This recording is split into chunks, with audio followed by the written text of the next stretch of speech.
അകത്തുണ്ട്.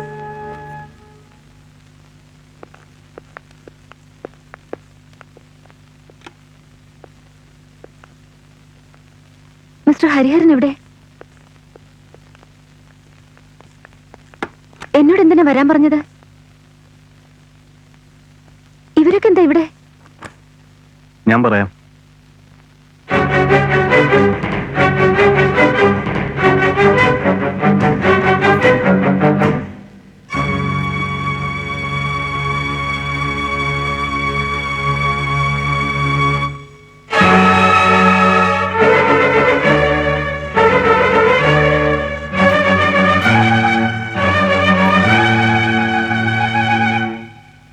ഈ തോക്കിൽ നിങ്ങളുടെ ഫിംഗർ പ്രിന്റ് ഉണ്ട്, മനുഷ്യരക്തത്തിന്റെ കറയും. അതെങ്ങനെ സംഭവിച്ചു? Please explain. നോ, എനിക്കൊന്നും അറിഞ്ഞൂടാ. എന്ത് സംഭവിച്ചോ അതങ്ങ് തുറന്നു പറഞ്ഞേക്ക്. മറ്റു പോംവഴികളൊന്നും ഇല്ലാത്തതുകൊണ്ടാ. എനിക്കൊന്നും അറിഞ്ഞൂടാ. Please tell the truth. നീ കുറച്ച് അങ്ങോട്ട് വന്നേ, ഞാൻ പറയിപ്പിക്കാം. പ്ലീസ് പോകരുത്. എങ്കിൽ പറയൂ, എന്താണ് സംഭവിച്ചത്? ഈ തോക്കിൽ നിങ്ങളുടെ കൈരേഖ എങ്ങനെ വന്നു? പറയൂ. Come on, tell me. Come on, tell me.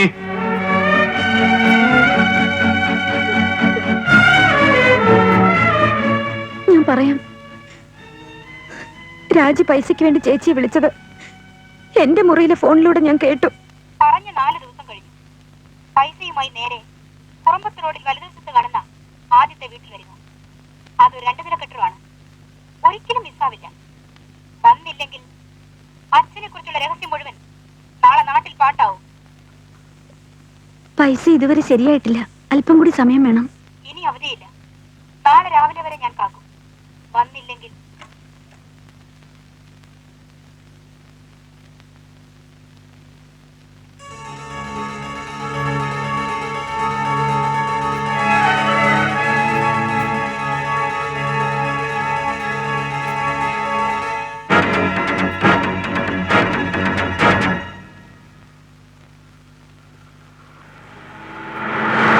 അവളെ അപ്പൊ തന്നെ നേരിട്ട് കാണാൻ ഞാൻ തീരുമാനിച്ചു. എന്റെ അച്ഛനെ കുറിച്ച് എന്ത് രഹസ്യമാണ് അവൾ സൂക്ഷിക്കുന്നതെന്ന് എനിക്കറിയണം.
എന്റെ അച്ഛനെ കുറിച്ച് എന്ത് രഹസ്യമാണ് നീ സൂക്ഷിച്ചിരിക്കുന്നത്? നീ ആരാണ്? ലതയാണോ? എന്റെ അച്ഛനെ കുറിച്ച് നിനക്ക് എന്തറിയാം? പൈസ കൊണ്ടുവന്നിട്ടുണ്ടോ? രഹസ്യം എന്താന്ന് ആദ്യം പറ. പൈസ എവിടെ? രഹസ്യം എന്താണെന്ന് പറ. നാട്ടുകാരറിയുമ്പോ നീ അറിഞ്ഞാ മതി.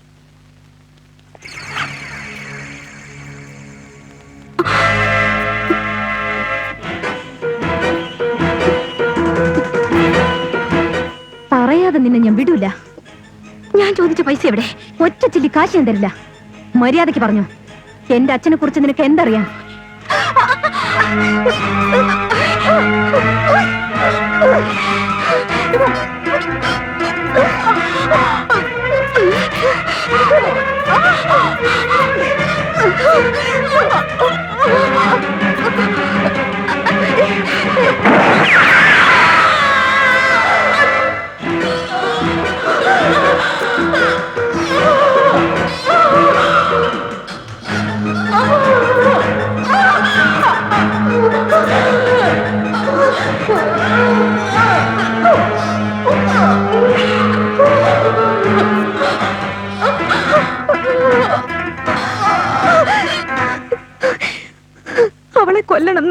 ഞാൻ ഒരിക്കലും കരുതിയതല്ല.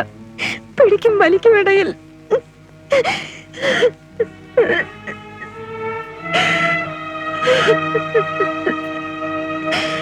ഈ തോക്ക് ആരുടെയാണ്? നിങ്ങളുടെ അച്ഛന്റെ ആണോ? അതെ. ഇതിന് ലൈസൻസ് ഉണ്ടോ? എനിക്കറിഞ്ഞൂടാ.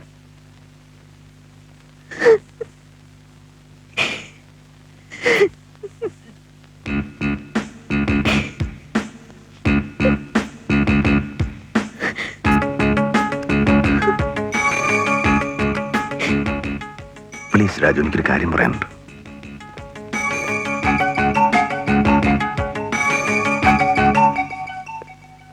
നമുക്ക് സ്റ്റേഷൻ വരെ ഒന്ന് പോകണം. രാജിയുടെ പോസ്റ്റ്മോർട്ടം റിപ്പോർട്ട് എനിക്കൊന്ന് കാണണം. എന്തിനാ? വേണ്ട, എനിക്കൊരു ഡൗട്ട് ക്ലിയർ ചെയ്യണം പ്ലീസ്. ഞങ്ങളിപ്പോ തിരിച്ചു വരും. അതുവരെ അവരെ സൂക്ഷിച്ചോണം. അവരാർക്കും ഫോൺ ചെയ്യരുത്. ഏതെങ്കിലും ഫോൺ വന്നാൽ അവരോട് ഉണ്ടെന്ന് പറയരുത്. മനസ്സിലായി സാർ?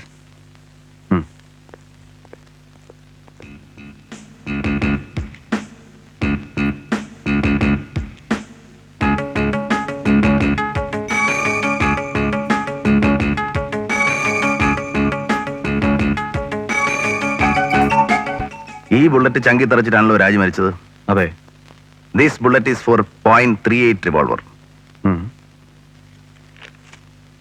This is .32 revolver.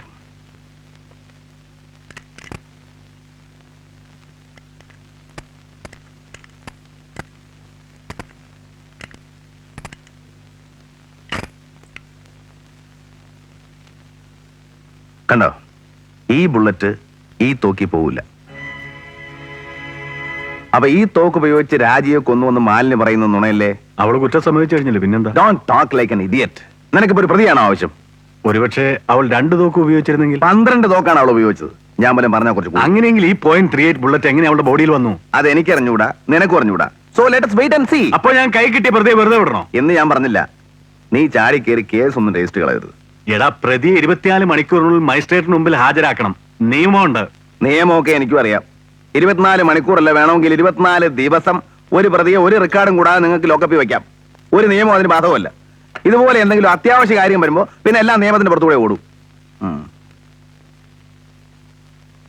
ഒരു കുറ്റവാളിയും രക്ഷപ്പെടണമെന്ന് എനിക്ക് ആഗ്രഹമില്ല സുഹൃത്തെ. അവള് കുറ്റസമ്മതം നടത്തിയെന്നുള്ളത് വാസ്തവം. പക്ഷേ അവള് പറഞ്ഞതിൽ ഇണങ്ങാത്ത പല കണ്ണികളുണ്ട്. ഒന്ന് ഈ ബുള്ളറ്റ്, 2 ഒരു പെണ്ണ് ഒറ്റയ്ക്ക് ആ ഡെഡ് ബോഡി ഇത്രയും ദൂരെ കൊണ്ടുപോയി കത്തിക്കോ? ഇനിയിപ്പോ കേസ് നടത്തി അവള് നിരപരാധിയാണെന്ന് തെളിഞ്ഞൊന്നും തന്നെ ഇരിക്കട്ടെ, ഒരു കൊലക്കേസിലെ പ്രതിയായിരുന്നു എന്നുള്ള മാനക്കേട് അവള് വിട്ടുപോവോ? ആസ് എ പോലീസ് ഓഫീസർ നിനക്ക് നിന്റെ ഡ്യൂട്ടി ചെയ്യാം. പക്ഷേ ഒരു റിക്വസ്റ്റ് ഉണ്ട്. 24 മണിക്കൂർ സമയം നീ എനിക്ക് തരണം. അതിനുള്ളിൽ ഒരാളെ എനിക്ക് കണ്ടുപിടിക്കാനുണ്ട്. അതുവരെ നീ അവൾക്കെതിരായിട്ട് മൂവ് ചെയ്യരുത്. 24 മണിക്കൂർ കഴിഞ്ഞാൽ നിന്റെ ഇഷ്ടം പോലെ.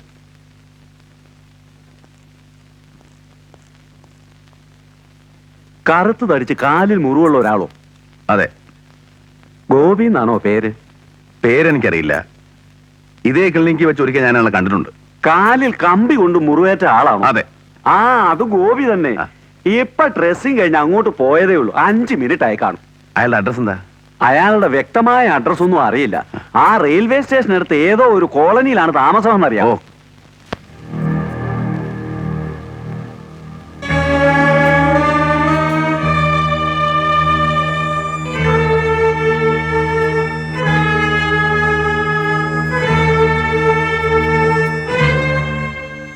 ഈ കൂട്ടത്തിൽ ഗോപിയില്ല.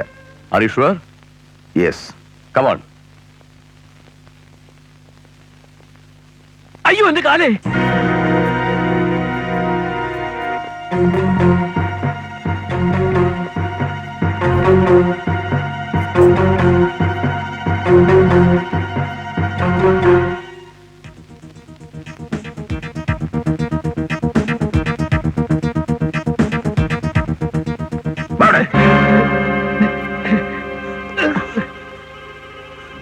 പറയടാ റാസ്കൽ, നീ എന്തിനാ പെൺവേഷം കെട്ടി വിളിച്ചത്? എന്നെ ഒന്നും ചെയ്യരുത്. പറയടാ. പറയാം.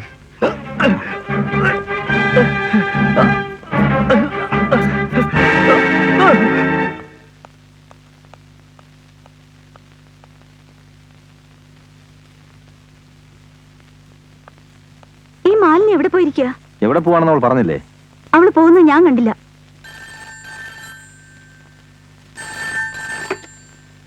ഹലോ, ലതയല്ലേ? ഞാൻ കുറച്ചു ദിവസം മുമ്പ് വിളിച്ചിരുന്നു, ഓർമ്മയുണ്ടോ? അച്ഛൻ മരിച്ച ദുഃഖമൊക്കെ തീർന്നില്ലേ? എനിക്ക് അത്യാവശ്യമായി 2 ലക്ഷം രൂപ വേണം. ഡിസ്ട്രിക്ട് കോർട്ടിന്റെ പുറകിലുള്ള പഴയ കെട്ടിടത്തിൽ പണവുമായി ഉടൻ വരണം. നിങ്ങൾ എന്താ പറയുന്നേ? ആരാ നിങ്ങള്? കാശ് ഇല്ലെങ്കിൽ സ്വർണ്ണമായാലും മതി. എന്നെ ചതിക്കാൻ ശ്രമിക്കരുത്. മറ്റാരെങ്കിലും ഇത് അറിയിച്ചാൽ നഷ്ടം സംഭവിക്കുന്നത് നിങ്ങൾക്കായിരിക്കും. രാജയുടെ കൊലപാതകയെ പോലീസ് ഊർജിതമായി തേടിക്കൊണ്ടിരിക്കുകയാണ്. ഒരു തീപ്പൊരിയുടെ ആവശ്യമേ ഉള്ളൂ, അത് ആളിപ്പടരാൻ.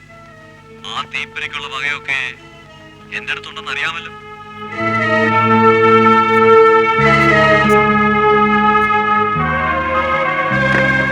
ആരാണ് ഇയാൾ?